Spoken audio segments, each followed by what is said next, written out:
Asian. Joining us on the line right now is Amanda Carpenter, who once worked for Ted Cruz as his communications director, contributing editor to Conservative Review, also a CNN contributor and a good friend of this program. Amanda, good morning. Hey, good morning. All right, so I'm going to start off. Ted Cruz made a decision to put a lot of eggs in the Iowa basket. He had a great ground game here, and it paid off for him. Your thoughts this morning about your old boss?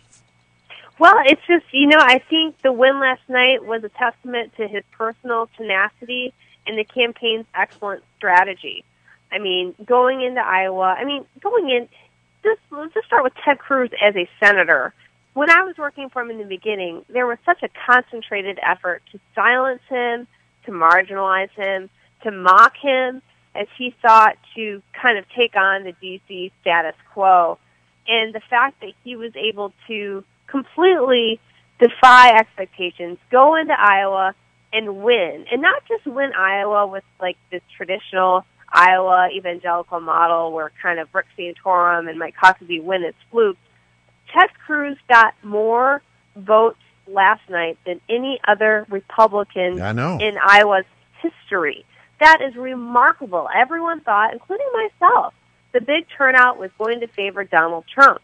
That's not true. Donald Trump did bring new people to the polls, but Ted Cruz activated more of his people, getting them more excited, and this is just what he's been talking about doing all along, speaking to those conservatives who have stayed home before and getting them to the polls and voting for a strong conservative. And it should be noted, Amanda, that he went to Iowa and campaigned against ethanol subsidies. Yes. Yeah. And that might be the best thing about this whole thing. I mean, no longer do Republicans have to worship at the altar of King Ethanol. Cruz went there, he explained he had a bus of lobbyists following him around at every campaign stop, saying that he's going to hurt Iowa farmers, you can't vote for him, you're voting against your livelihood. And Cruz was able to overcome that. It is remarkable. And has the benefit of actually being harmonious with conservative principles that I thought we've been standing for years. But, every 4 years when it comes time for Iowa, you gotta promote government subsidies. Can I ask you this, though, Amanda? You know the history out of Iowa. Santorum 4 years ago, Huckabee 8 years ago, and both of them appealed, like Ted Cruz did, to the evangelical vote. They win Iowa, big story, and then they don't get the nomination. How will Ted Cruz be different in your mind? Yeah, I think in a lot of ways. Iowa wasn't like Iowa as it was before. Cruz had to overcome a huge onslaught of negative attacks, not only from GOP establishment, the ethanol lobby, but Donald Trump. I mean, that was a huge wild card. But unlike Rick Santorum and Mike Huckabee, Cruz has the infrastructure to continue. Coming out of Iowa, he has more cash on hand than anyone else in the field. I think almost $19 million. That's more than Jeb Bush, Rubio, Kasich, and others combined. And so while New Hampshire may not be as built for him as Iowa, I think he's going to have a strong finish. He can go into South Carolina, and this guy is made to play for SEC Tuesday, which is the March 1st primary where all those southern states compete. And so while I do think there's going to be some donor support that comes Rubio's way in light of the collapse of Jeb Bush, Cruz already has that money ready to go. And so this is the rare opportunity where I think conservatives truly have a candidate who can win. A lot of times I think conservatives feel the need to go along with these long shot guys because, well, he's a guy that, I believe in, but he might not have a shot.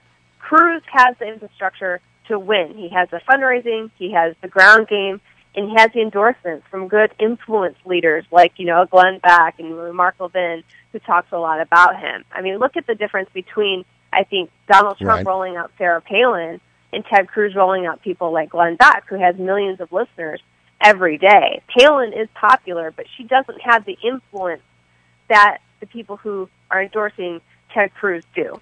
All right, let me ask you this, though. There are a couple other storylines on the Republican side of the equation. Trump did not meet expectations, and Marco Rubio exceeded expectations, coming only a point behind Donald Trump. And when you look at the delegates, I mean, Cruz gets one delegate more than Trump and Rubio get. Yeah, Donald Trump is in a very strange new position this morning, not only because Ted Cruz beat him handily, but because Marco Rubio is now nipping at his heels. In a way, Donald Trump has lost twice. No one knows how he will handle this. This concession speech he gave last night was probably the most gracious one I've seen. He did express some humility, I think, but no one knows how he's going to react to the news that he's now a huge loser. You enjoyed that, didn't you? Wow. I mean, just a little bit. I mean, there's this, Donald Trump, I mean, he cannot be trusted, I don't think, Right. from day to day on the positions. And so to me, while it was nice to see Cruz win, it was more validating to see the big farce that I believe Donald Trump is and has been exposed to some extent. Shots fired, All right, Amanda Carpenter. We got to leave it right there. Amanda Carpenter, thank you so much for joining us. Thanks.